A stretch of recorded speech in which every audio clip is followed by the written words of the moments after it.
This isn't the sort of night for sleep. At least, that's what you tell yourself. Sitting in front of the computer and typing away seems like a far better use of time, especially since tomorrow will be the start of your 2-day break from work. Making frosty confections at the local Dairy Queen has its perks, but when it comes down to it, work is work, and even ice cream can become monotonous and awful after a while. You lean back a bit, having been perched on your bed with your trusty laptop, and heave a sigh. It's hot in your room. Sticky, humid hot. You draw a hand across your forehead and frown at the moisture left behind, wiping your hand absently on the comforter that adorns your bed. You glance apprehensively towards the window. Blinds down, curtains pulled. Opening it just a crack could supply a bit of relief from this heat. God knows, after all, that once you decide to attempt to sleep, you won't be able to do so if it stays this damn hot.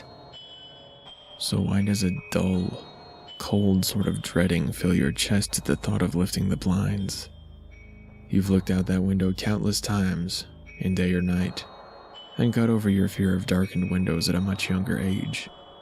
But, as if the fear had grown anew, you find your hands shaking at the mere thought of peering through the murky glass. You wring your hands together, feeling ashamed for having such a random, irrational fear.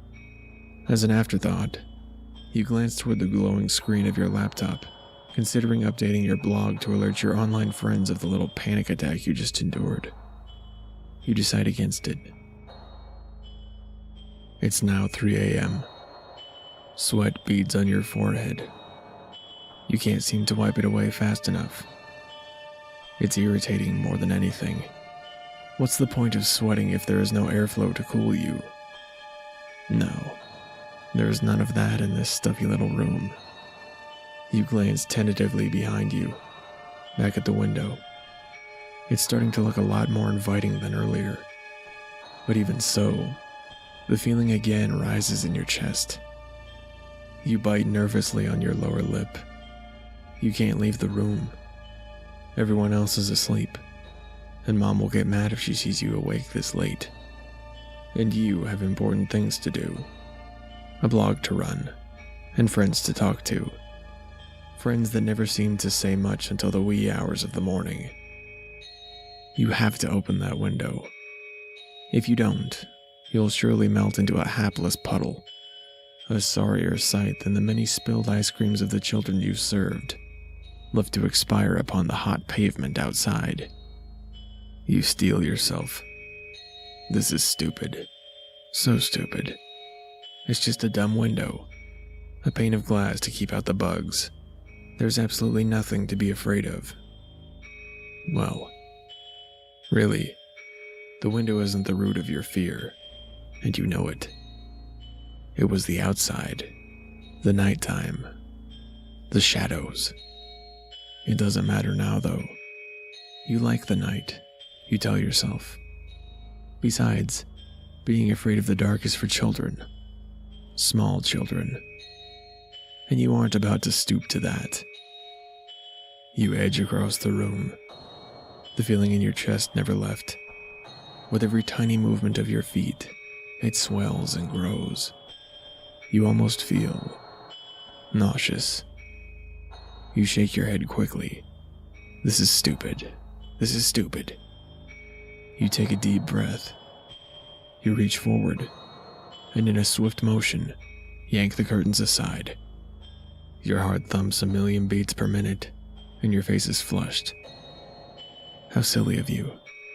There are still the blinds. Somehow, pulling back the curtains felt liberating in a way. The queasiness soon subsides, and you let out a sigh of relief. You've been tricking yourself, hyping yourself up over a dumb window. Without a second thought, you yank the string to the blinds and glance outside. It's a peaceful night, despite the heat.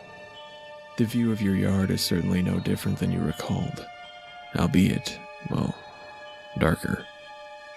You take a moment to laugh aloud at yourself and your antics this evening and slide the window open wide.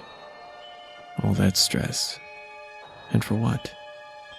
The cool breeze coming through, at the very least, is a slight compensation to all the trouble. You turn back to your computer and plop back down on your bed, hurriedly typing out a response to your friends.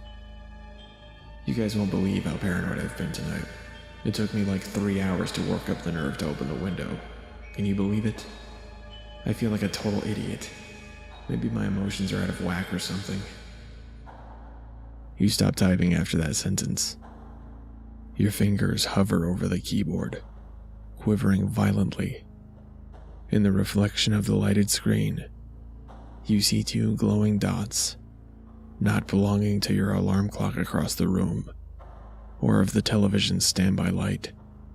They're reflecting from directly behind you, from the window. Slowly, they move. A sharp, alabaster grin joins the red glowing orbs. So nice of you to finally open the window.